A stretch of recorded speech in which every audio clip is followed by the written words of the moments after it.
Here's a little secret. Most of the fitness coaches I know have had some history of an eating disorder, and I'm no different. I hope this video just sheds some light on how eating disorders happen and how beautiful the recovery process can be. I'll be sharing a little bit about my health habits that were instilled in my childhood and how that affected my teen and young adult years. And by the way, my parents were amazing. They didn't know what they were doing. And ultimately, everything that I did in my childhood ultimately led to the eating disorder that I had. And if you're here, I really appreciate you supporting hormone optimization education and spreading the knowledge by liking this video. And if you haven't already, please subscribe to this channel and consider even clicking the bell below this video to get notified every time I post a free hormone optimization education video. And yeah, so if you know anything about my story, I grew up around fitness. My dad founded the company that made one of the first 3-to-1 ratio protein powders on the American market. And I also grew up around bodybuilders. Being very, very, very lean was normalized for me at a very young age. And if you've watched this video on how getting very, very, very lean ended up for me, you know that it wasn't so good.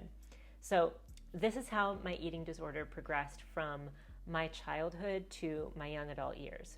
When I was 6 years old, I was doing Barbie workout videos in my living room, in my parents' living room. Not my living room, it was theirs. Pretty benign, right? When I was 8 years old, I knew what a carb was. How many 8-year-olds are like, oh yeah, that's a carb? When I was 10, I was leading my neighborhood friends in workouts around my house. When I was 12, I became self-conscious of my carbohydrate intake. When I was 15, I started going to the gym. And when I was 16, I had removed specific foods from my diet because I thought they were bad. And at that time, I was also waking up at 5 o'clock in the morning to get a workout in before school started. And this is the age that I also lost my period. And by the age of 18, I had a journal to track my calorie intake and tried my best to eat less than 1,200 calories per day.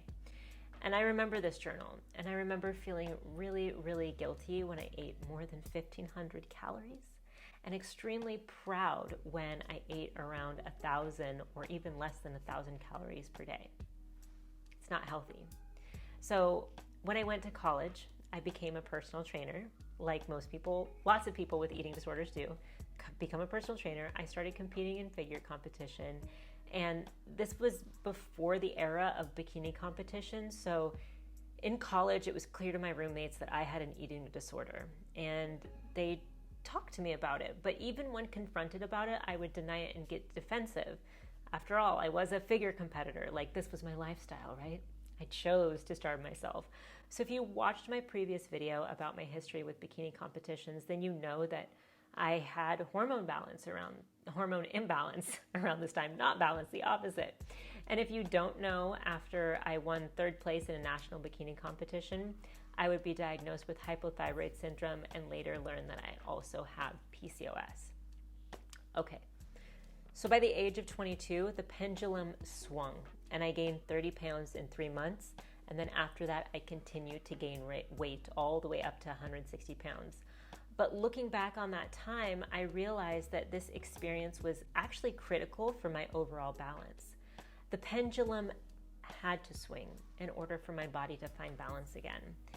And even back then, I trusted that my body knew what it was doing. I wasn't trying to get back to that competition weight. So I share all that because an eating disorder doesn't happen inside of a vacuum. There are stages of an eating disorder and things that precede it and things that it could be coupled with.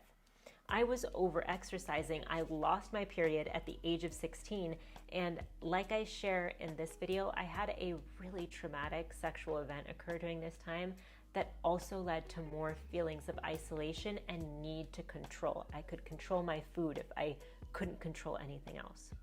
Okay, so now the recovery. like I said before, the necessary pendulum swings started to happen. And during that time, when I went from 110 to 160 pounds, I had to accept my body and embrace it for what it was. And although this experience was everyone's nightmare who has ever had an eating disorder, the weight gain actually liberated me.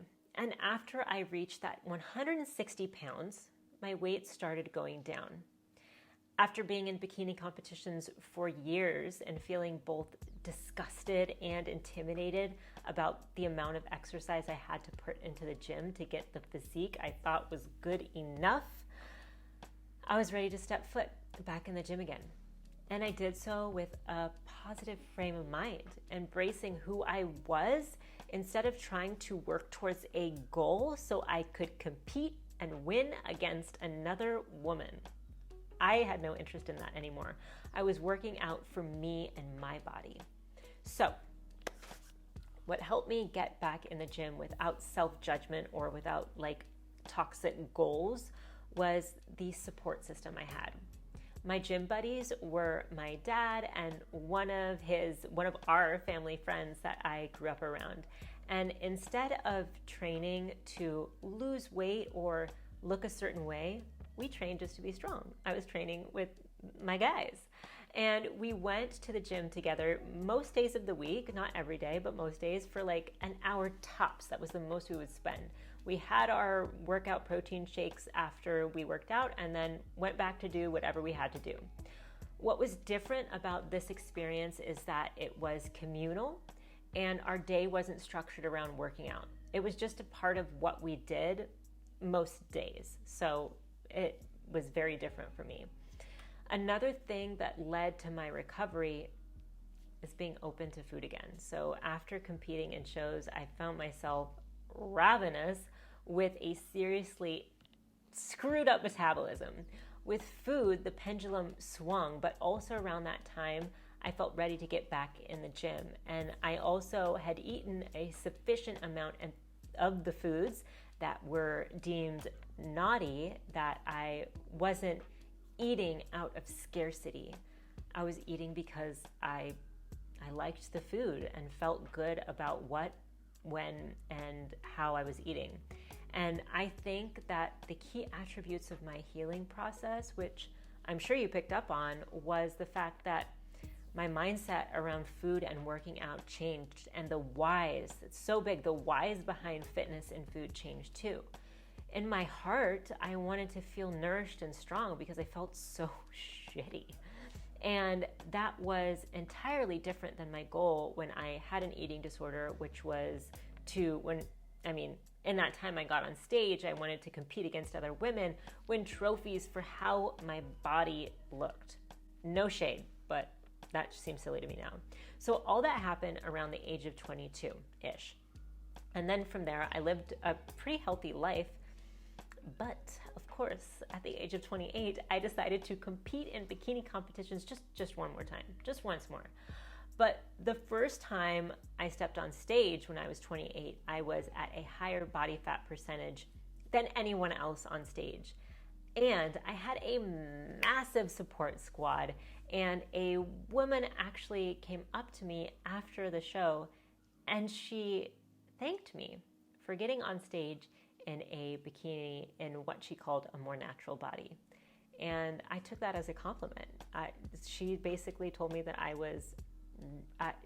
she had representation on that stage, right? So being at a higher body fat percentage was empowering and intimidating all at the same time getting up on stage.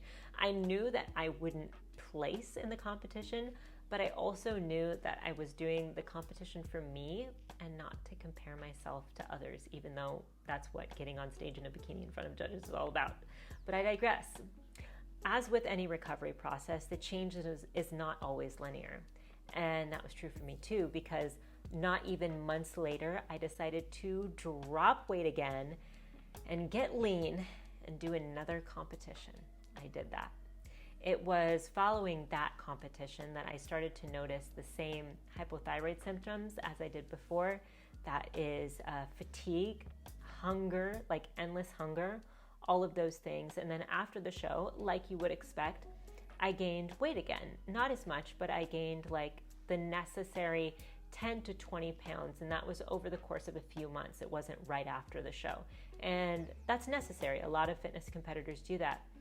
But then I started noticing the same PCOS symptoms, and like I said, the hypothyroid syndrome as well, and I got a blood test to confirm that. And during that competition, that was actually the same time I started learning about hormone health. So I was able to then make that connection between my diet, training, and how that impacted the symptoms of PCOS and hypothyroid syndrome for me. And the connection around cortisol and blood sugar and PCOS and how that all connected to weight training and dieting really struck a chord in me. I talk about PCOS and cortisol in the blood sugar connection video here if that was something that you were like, huh, what? I need to know about that. And what really codified the fact that I was hurting my body by putting it through those dieting and lifting cycles was knowing the scientific hormone connection to it all. I had to experience it and know the science of it.